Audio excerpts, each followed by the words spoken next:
each Kragg has their own specific flavor that they work into, right? And for ZeeBee, it comes down to the specific situations that he tries to, you know, force you into. The guessing games that are kind of rigged in his favor, especially if you're not ready for what he's serving up on a platter. But we'll see. ZeeBee does not want to play a fair game. That is not ZeeBee's mindset here. We saw the Mala. We saw how gross he can be with those bombs.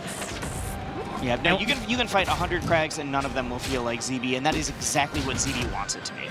And we have it started off actually with Akashi building up a ton of space. And ordinarily, the thought process I've heard when it comes to Kragg is like, you need to be aware of like the mid-range Kragg spacing so that you can be in position to punish a rock pull and like can react to like the down special and parry that. So seeing Akashi start off neutral and building up so much space is pretty interesting. ZeeBee taking that first stock, but this is just the player's opening hands, right? We don't know what kind of adjustments they're going to make. ZeeBee was just ready. ZeeBee. that wasn't are you going to do it, that is when are you going to do it. Yeah, and just reacting to the down tilt. Oh, I thought there was going to be an up air there. Same. Just getting a light tap. ZeeBee's going to wait. In a rough spot. Yep, and it's also so good that because Akashi plays Absa, a lot of other characters in that wall pillar situation. Oh, that was gross. That was gross. I know that is one of ZeeBee's favorite things, but that doesn't make me feel better about it. We can hear him laughing right now. Specifically, it was because Akashi caught the end of the Super Armor side special off the stage, right? Yeah. That's ordinarily a situation where ZeeBee goes into free fall technically, but then he wall jumps afterwards and he's all right.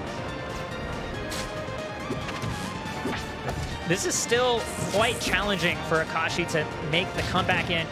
Tries to jump to punish it, but the head ends up hitting the spike. Yeah, that was definitely you trying to jump through after the spike so that you can punish. Yeah, ZeeBee's just playing a different pacing, a different cadence, and Akashi has to get used to that. Though, that's what we saw. That's why Akashi was able to get that Penguin win. Right. Different character, but game one looked rough, and then Akashi was like, no, won the next three. I am adjusting to your pace, and now I'm able to win. Yeah. Not only I'm adjusting to your pace, you are now fighting on mine. Oh, ooh, good. Okay, Hold out by ZeeBee. Yeah, ZeeBee just jumps to stall out instead of falling into the bomb. Akashi's missed a couple of those now. You get the ping, but not the thong. You got to be able to hit those lightning kicks. And ZeeBee cleans it up right afterwards with that nair.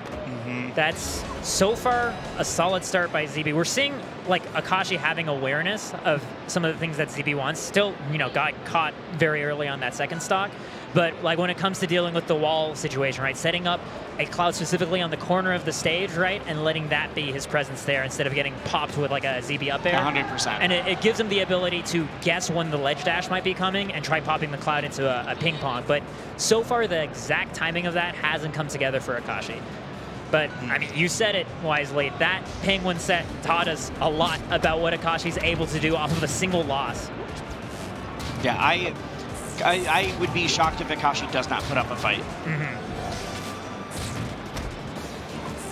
Ooh, interesting choice to go for the rock this ball. is a huge amount of nairs. Okay, yeah, ZeeBee DI's hard out, because otherwise you can't tech while you're holding the rock. So just nair fall into nair fall can rack up insane percent against Kragg. Yeah, you can't tech while you're holding the rock, but you almost can't do anything while you're holding the rock. You just have to throw it. Yes, the throw is the only option.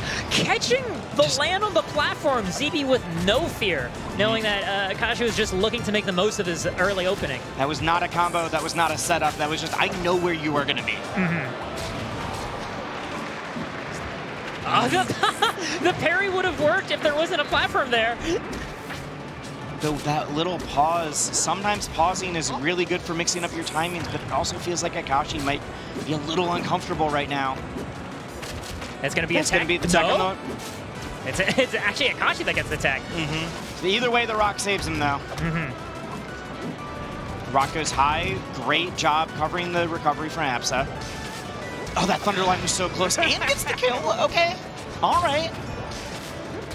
That kind of feels like the Akashi special right now has gotten a lot of those down airs off where most other Absas are only getting like 90% of their kills are coming with forward air or up air. Right, yeah, so specifically looking for some reversal there. Yeah, Akashi staying out of range. That pillar is specific anti-Absa tech because quick attack will not break it. So if you've already used your wall jump, like you're actually stuck if you quick attack in that situation. You can't live. And there's that down air again. Doesn't get the kill, but most Absas aren't going for that. It seems to be serving Akashi very well. Yeah, and ZeeBee was also ready for that cloud pop as a way to cover that ledge dash, right? Immediately parried in that situation. Goes for another one. Keeps looking for it. The pillar getting in the way, but that next one finally closing it all together, and ZeeBee is just laughing. I hear Akashi talking. He was saying, I got the tech on the first one, and then I got so sad because of what happened afterwards. Yeah, well, that's the... Oh, I hit it. Oh, you're not dead. I'll do it again. Oh, I'll do it again. Like, you just keep doing it until it works. Yeah. Keep doing it until it works. That is, that might also be something that, a philosophy that ZeeBee ascribes to. And now ZeeBee's up 2 games against Akashi. This is... Akashi felt a little bit stronger in that last one, but still doesn't quite feel like it has some of that cadence yet. And that's also because ZeeBee's mixing things up now. Like, this isn't just like, oh, you solved the level 1, but ZeeBee's starting to do some other mix-ups. The timing's even a little bit more different, and the smallest changes are going to be huge. That was... I like it. Using the invincibility to just rack on a bunch of extra damage and still having time to punish the side special. Here's a quick 18% while I do it again. The pillar still going. And gets the tech off the bomb, but gets the tech off the cloud kick, and that is so huge for ZeeBee. Akashi was not ready too. You saw it go off stage. That'll take it though. Down air, up air. Especially the fact that like Akashi's been finding these down airs in weird situations so that the opponent isn't ready to DI to avoid the up air, right? Because like ordinarily down air as a parry punish for Absa doesn't quite work because players have all that time to start DIing hard to the side. But mixing it in the middle of a scramble or just like off the forward air just to call out the zip. The quick attack, okay. Up air, okay. This is still slightly for Akashi. Oh, that was the hold in on that nair broke the rock so that ZeeBee couldn't take off of it. Oh, that is exactly what ZeeBee wants. That was gross. Double up there off a high platform. ZeeBee, especially Season 5, was really making that his like trademark. I know you mean RCS Season 5, but it does make him sound like a TV show character. He's absolutely. Is he a villain, anti-hero, hero? Wild card? I'll discuss this later. Okay.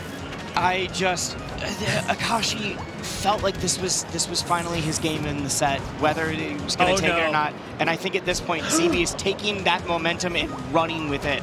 This is looking like the up strong, and that's it. ZeeBee wins with a 3-0.